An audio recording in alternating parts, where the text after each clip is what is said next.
डूब मरने का मुकाम है पाकिस्तान टीम के लिए। बल्कि आप एक काम करें, स्पेशली बाबर आजम, ये चुल्लू भर पानी लें और उसमें डूब जाएं, आप डूब जाएं। आप घर में भी तुम लोगों से बैटिंग नहीं होती। वो मिसाल ले लो इंजमामुल हक से, जिसने अकेले ने खड़े होकर मुल्तान में टेस्ट मैच जितवा दिया था बांग्लादेश के अगेंस्ट, लेकिन उसके घुटनों में पानी था, उसके अंदर हिम्मत और जुर्रत थी। लग रहा है धरती पे बोझ है, ऐसा लग रहा है कि आप एक लाश को वेंटिलेटर में डाल के उस साली को जिंदा रखने की कोशिश कर रहे हैं, जबकि उसकी क्लिनिकल मौत जो है काफी अर्सा पहले हो चुकी है। इतना अनप्लीजिंग, इतना थर्ड क्लास बैटिंग मैं इमेजिन नहीं कर सकता कि बाबर आजम इतनी बुरी तरह से खराब और खत्म हो गया।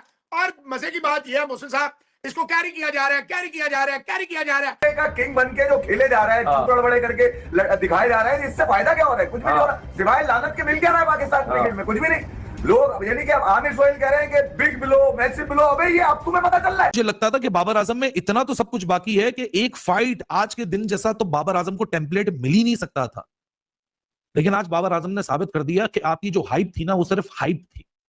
आप हर बड़े मैच में फेल होते हो, आप हर बड़ी सिचुएशन पे सबसे पहले जाने वाले बल्लेबाज बनते हो। बाबर आजम के सब पर कहते हैं कि बहुत बड़ा बैट्समैन है। मुझे ये बताएं रोटेशन स्ट्राइक का है। वो कहते हैं जी विराट कोहली हमारे फेवरेट हैं, तो विराट कोहली 25 रन करता है, उसमें 15 सिंगल होते हैं, 2 चौके होते हैं। अगर विराट कोहली को आपने फॉलो करना है तो उनकी बैटिंग की पैटर्न तो फॉलो करें ना। तो बाबर आजम कहते हैं मेरे आइडियल वो हैं, खेलते हैं वो किसी और तरीके से। तो ये शॉट, ये शॉट, शॉट शॉट शॉट, भाई रोटेशन ऑफ द रिस्क किधर है? रोटेशन ऑफ द स्ट्राइक कहां है? टैप करके भागना किधर है? वो कोई पता नहीं है। सो आई थिंक उनको इतना बड़ा बैट्समैन बना देना, I think I am just failing to understand that. और एक match winning performance Babar Azam मुझे नजर नहीं आई। ये जब वो टीम में आया था तो कौन लेके आया था उसको? सिलेक्टर ही लाया था, सिलेक्टर ही लेके आया था, ठीक है ना। वो इस टाइम इस वजह से आया था क्योंकि वो सबसे बेस्ट टैलेंट था पाकिस्तान का, जिसकी वजह से आया, और वो लेफ्ट हैंडेड था। जब ये पाकिस्तान टीम से रन कर रहा था उस टाइम मुश्ताक अहमद कहां थे कि जी जल्दी आ गया? उस टाइम कहां थे? उस टाइम तो आप ही बैठ के सब टीवी पे तारीफें करते थे। कर देंगे, फिर उसको वो करके कर देंगे। उसने तो खराब होना ही था। फखर जमान खराब नहीं हुआ ना, शाइन खराब नहीं हो रहा, और he should do well. And I am telling him on the camera, just focus in your game, enjoy your family life, enjoy the bowling. ये is not gonna last forever, and please train hard. ठीक है। I think part to see in that youngster is full talent. इतना temperament है, technically जो है हर बंदे में कोई ना कोई लीकेजेस होते हैं। There is no perfect technique, हर एक ने आउट होना। Amazing part to see in that youngster is his hunger for runs, बड़े 100 करता है। देखिए वो आज फिर जो आउट हुआ है वो अंदर आने वाली बॉल पे ही आउट हुआ ना, ठीक है, बेहतर हो रहा है, अच्छा खेल रहा है, बट मेरी समझ नहीं आता साइम का भी। भाई ठीक है, आप फिटनेस ही चेक करते हैं। एक प्लेयर पाकिस्तान से खेलता हुआ आ रहा है, परफॉर्म करता हुआ था, अनफिट हो गया, आप कैसे बता सकते हैं कि जी जल्दी आ गया? इसका क्या क्राइटेरिया है? आजम 2023 के बाद से ओडीआई की मैं बात कर रहा हूं, पाकिस्तान का टॉप 3 रन गेटर के अंदर नहीं है। आगा ने 800 प्लस रन किए हैं, रिजवान ने 700, नंबर 3 के ऊपर साइम अयूब आता है, बाबर का यहां पे भी नाम नहीं है। लास्ट 6 ओडीआई के अंदर बाबर आजम के 100 रन नहीं है। T20 में 50 के बाद ये एक उम्मीद आई थी कि बाबर आजम रुकेगा नहीं। ये बाबर आजम का बेस्ट टाइम है कमबैक करने का। क्यों? क्योंकि इस कमबैक के टाइम के अंदर बाबर आजम का बहुत सारे मैचेस हैं। देखिए असूलन ऐसे ही होना चाहिए, थोड़े से बड़े प्लेयरों को भी बिठाना चाहिए, उसमें कोई फर्क नहीं पड़ता। उसको ये कह दें, मैं कहता हूँ अगले मैच में कर दें। आप बाबर को ये कहें कि जाओ एक डोमेस्टिक का मैच खेलो। जब तक आप मैच खेल के थोड़ी प्रैक्टिस नहीं करेंगे तो आपको आदत नहीं पड़ेगी मैच खेलने की।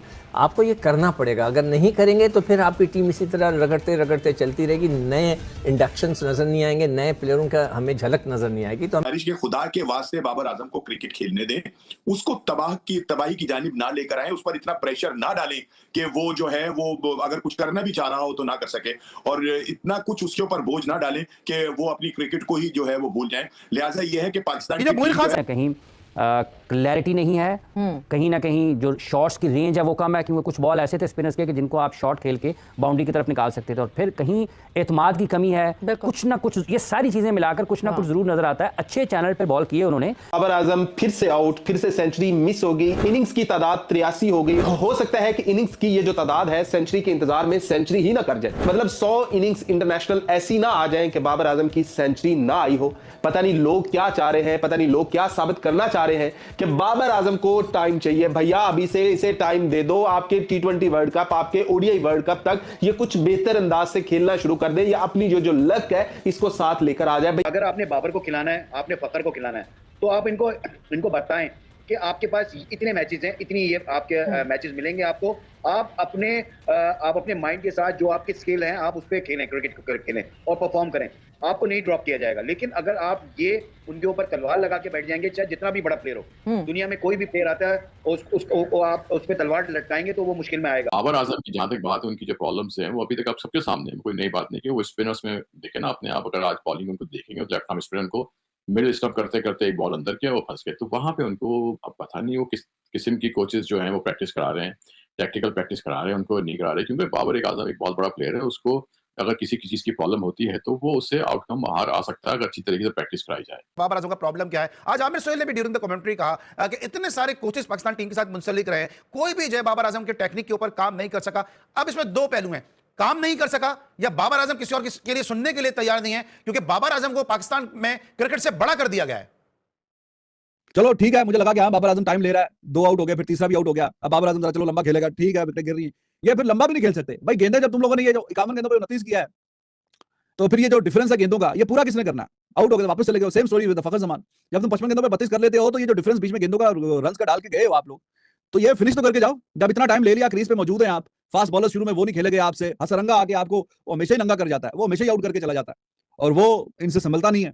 वो एंड पे आगा ने आके और हुसैन तलत वगैरह चलो थोड़ा अच्छा खेल गए तो उसके खिलाफ उसने 3 आउट किए हुए। समझते हैं कि वाकई बाबर आजम बहुत बड़ा प्लेयर है, या आप ये समझते हैं कि दूसरे प्लेयर इतने छोटे हो गए कि बाबर आजम बड़ा प्लेयर लग लेता है? आप इसको दोनों तरीके से ले सकते हैं, लेकिन मैं इसको हमेशा पॉजिटिव, हर चीज को पॉजिटिव के तौर पे लूंगा कि जो परफॉर्मेंस या जो क्वालिटी, जो स्किल बाबर आजम के पास है, वो हमारे पास इस वक्त पाकिस्तान में किसी प्लेयर के पास नहीं है। अब ये जो पिक्चर है, बहुत सारी चीजें होंगे, बहुत सारे बैट्समैन जो भी सरफेस नहीं हुए हैं या उनको चांस नहीं दिया जा रहा, जो भी रीजंस हैं, क्योंकि मुझे पता चलता है कुछ प्लेयर्स हैं जिनको सही तरीके से चांस नहीं दिया, अगर उनको उस तरीके से चांस दिया जाए तो हो सकता है उनको फ्री ऑफ माइंड दिया। पाकिस्तान ने शुरू के ओवर्स में बैटिंग की है, अगर आप साइम को देखें तो वो लेट आए हैं और मतलब उनकी टांग पहले थी, बैट बाद में था, हालांकि वो रन्स करते हुए पीछे से आ रहे थे, तो लाइन भी मिस किया उन्होंने आज जब वो लेग बिफोर हुए हैं। तो एक तो उससे पहले भी जो उन्होंने चंद बॉल खेले उसमें भी वो कोई कॉन्फिडेंट नहीं थे खेलते हुए। फिर फ़खर को देखें, और जब बाबर आजम और फ़खर जब उनके आउट होने के बाद ये दोनों खेल रहे थे, तो उस वक्त भी ऐसे लग रहा था कि जैसे डबल माइंड है, उनको क्लैरिटी नहीं है कि उनको क्या खेलना है, कहाँ खेलना है, किस बॉल को वो निकाल सकते हैं गैप में से। बाबर आजम है, बाबर आजम जिस तरह क्रिकेट खेली, मगर लोग तवक्को बाबर आजम का तवक्को पूरा उतारना चाहिए। जिस तरह की इनकी फॉर्म लगी हुई है, जिस तरह की कारकिर्दी आउट हो रहे हैं, वो लगमे फिक्री है। बाबर आजम को सेंचुरी बनाना चाहिए, सेंचुरी बनाने वाले प्लेयर है, 50 बनाने वाले प्लेयर है, मैच फिनिश करने वाले प्लेयर है, 15,000 रन बनाए हैं। पाकिस्तान का आज के मॉडर्न दौर में खूबसूरत तरीन प्लेयर है, मगर वो इस तरह खेलते हैं, कभी इतना लड़कों को मारते हैं, कभी इतना गुल्ला करते हैं, उनका भी कुछ मुझे समझ में नहीं आता बात। और कमाल, हर बॉल पे बीट, हर बॉल पे बीट, हर बॉल, यानी कि ऐसा लग रहा था कुछ तमाशा हो रहा है।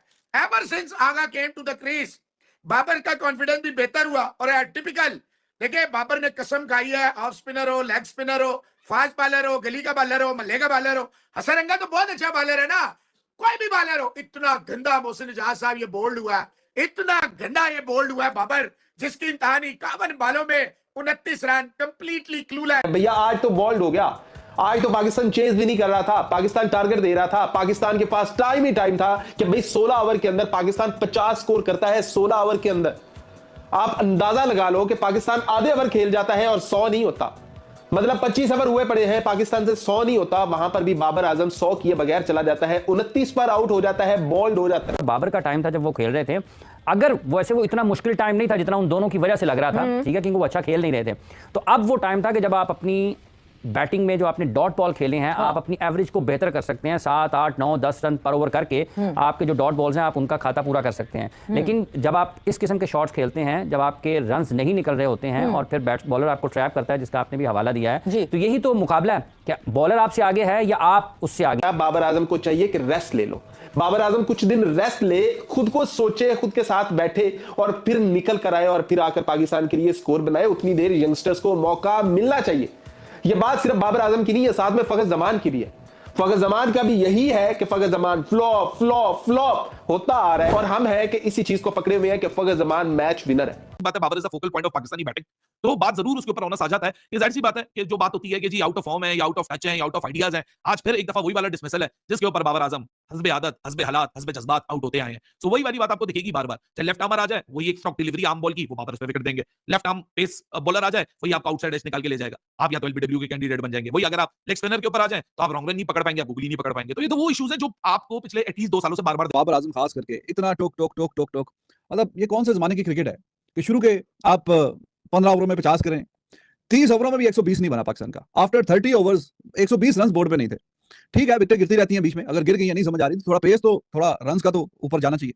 तो 30 ओवरों के बाद 4 का रन रेट भी पाकिस्तान ने नहीं रखा था। आखिरी 10 ओवरों में 100 के ऊपर रन आया, जो कि काफी बेहतर और शानदार किस्म की परफॉर्मेंस। आखिरी 10 ओवरों में खास करके जो पार्टनरशिप आखिरी लगी है नवाज की और सलमान आगा की, वो बड़ी शानदार थी। और पाकिस्तान को जो एंड पे एक मोमेंटम चाहिए था कि अच्छा टोटल बोर्ड पे डाल दे, तो वो काफी शानदार और बेहतरीन पर हो। लेफ्ट आर्म और आंखों से खून निकाल देने वाली आज बैटिंग थी। इतना डर के आज बैटिंग की है कि जैसे पता नहीं कितने डीमंस थे इस विकेट के अंदर। मतलब 7 ओवर के अंदर 42 गेंदें होती हैं। पहले 42 गेंदों में 35 डॉट बॉल है, 35 dot balls in first 42 deliveries. के आउट होने के मल्टीपल जिसे कहते हैं रीजंस आते हैं। मतलब कवर्स में आपने शॉट मारते हुए आउट हो गए, आप लेग साइड के ऊपर एक बड़ा शॉट मारते हुए आउट हो गए, ठीक है, या अपर कट खेलते हुए आउट हो गए। बाबर आजम का ना समहाउ दी अदर पैटर्न थोड़ा सा ना एक ही तरह का नजर आता है। अगर आप देखें बताने की क्या मतलब, वहां पे कोई जिन भूत निकल आए पिच में, या क्या फर्क क्या पड़ गया?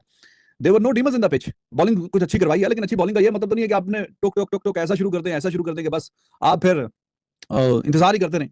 पेस बॉलर्स के अगेंस्ट वो अंदर आती हुई गेंद पर या तो एलबीडब्ल्यू हो रहे हैं, या उनका बाहर जाती हुई गेंद के ऊपर एज निकलकर वो पीछे आउट हो रहे हैं। स्पिनर्स के अगेंस्ट मोस्टली वो एलबीडब्ल्यू हो रहे हैं, और दोनों ही तरीकों से, या तो वो जब पैर आगे निकाल रहे हैं तब एलबीडब्ल्यू हो रहे हैं, या जब वो पैर पीछे लेकर जा रहे हैं तब हो रहे हैं। लेफ्ट आर्म स्पिनर्स के against specially left arm spinner का वो गेंद जो जिसको हम आर्म बॉल कहते हैं, जो पड़कर अंदर आता है, ठीक है, एक वो क्या उसको कहते हैं डायगोनल जाविये के साथ तिरछा करके, जिसको उर्दू में बोलते हैं, तो उस पर बाबर आजम की स्ट्रगल नजर। खुद ख्याल करना चाहिए कि वो कर तो कर क्या रहा है। अगर आगा 100 कर सकता है, हुसैन तलब 50 कर सकता है, नवाज खेल सकता है, हर मैच में वो लोग परफॉर्मेंस करके दिखा रहे हैं, तो बाबर क्यों नहीं कर रहा? और ऑफ स्पिनर्स के अगेंस्ट तो है ये जो मसला मैं अभी आपको बताने लगा हूं, लेकिन लेफ्ट आर्म स्पिनर्स के अगेंस्ट तो बाबर आजम का बहुत ज्यादा है कि वो जो बाबर आजम का ना गेंद को पड़ने से पहले वो जो एक ट्रिगरिंग मूवमेंट होती है ना, आई फील बाबर आजम वो ट्रिगरिंग मूवमेंट में फंसे रहते हैं तो गेंद तक पहुंच जाती है। जबकि ट्रिगरिंग मूवमेंट आपकी गेंद पड़ने से पहले, क्या फास्ट बॉलर का और क्या स्पिनर का, गेंद पिच पर पड़ने से पहले हो जानी चाहिए। उसकी मिसाल आप देख लेना, स्टीव स्मिथ की ट्रिगरिंग मूवमेंट बैक साइड के ऊपर होती थी, बैक फुट के ऊपर, तो वो हो जाती है जब गेंद ऑलमोस्ट पड़ने लगा होता है पिच के ऊपर। विराट का यूं पंजा जो है ना, लेफ्ट पैर का पंजा, वो यूं यूं यूं यूं करके एक टो जो है ना वो बन गई होती है। तो बाबर आजम जिस पोजीशन पे आउट हुआ है तब तो मोमेंटम सेट था। हम हर दफा कहते हैं यार इसने अपॉर्चुनिटी जाया कर दी, यार ये आज बड़ा अच्छा खेल रहा था, लेकिन कब तक बोलेंगे? तो भाई परफॉर्मेंस देनी पड़ेगी। लास्ट 6 ओडीआई मैचेस आप देखें बाबर आजम के, और फिर आप देखें सलमान अली आगा के, ऐसा लग रहा है कि बाबर की रूह आगा के अंदर चलेगी। आगा पाकिस्तान की बैकबोन बना हुआ है इस टाइम के ऊपर। बाबर से अनफॉर्चुनेटली रन नहीं हो रहे, तो बाबर को सोचना चाहिए। आप लोग सवाल भेजते हैं जी कि उसको रेस्ट करा दें ना। बाबर वो आदमी है जिसकी वजह से पूरा स्टेडियम भरा हुआ था तीनों मैचों में। कितने मैचों में? तीनों मैचों में, जो फैसलाबाद में हुए हैं और T20 में भी। तो आधे पैसे पाकिस्तान क्रिकेट बोर्ड को बाबर आजम को देने चाहिए कि उसकी फैन फॉलोइंग की वजह से स्टेडियम फुल होता है। जब वो आउट होता है पूरा स्टेडियम खाली हो जाता है। ये तो आप बाबर आजम अच्छी फॉर्म और अच्छी टच में नजर आ रहे थे, अगेन दिखाई दे रहे थे पिछले ओडीआई मैच की तरफ से, लेकिन वो भी सिर्फ 29 रन कर। ये 7वां मैच है जो बाबर ने जाया किया। 7 मैचेस के अंदर बाबर का सिर्फ और सिर्फ 150 है, 3 T20, 3 ओडीआई अफ्रीका वाले और एक ये वाला। अभी 2 ओडीआई रहते हैं और तकरीबन 5 मैचेस है बाबर आजम के पास ट्राई सीरीज के। अगर आप अब अपना कमबैक नहीं करोगे, अब सेंचुरी नहीं मारोगे, सेंचुरी तो छोड़ ही दो, 50 नहीं आ रहा यार। T20 में 50 के बाद बाबर को रुकना नहीं चाहिए था, लेकिन आप देखो क्या हाल हो रहा है। बाबर आजम आए, आके विकेट पे ठहरे, अपना टाइम स्पेंड किया विकेट के ऊपर, और जब ऐसा फील होना शुरू हुआ सब लोगों को कि आज बाबर आजम वंस अगेन एक बड़ी इनिंग्स खेलने वाले हैं, उसी वक्त बाबर आजम क्लीन बोल्ड होकर पवेलियन वापस लौट गए। ये इस मुसलसल चौथा मैच है ये। इंजमाम अहमद साहब ने कहा कि जी बाबर से मैंने बात कर ली है, फॉर्म में आ गए, सेट हो गए।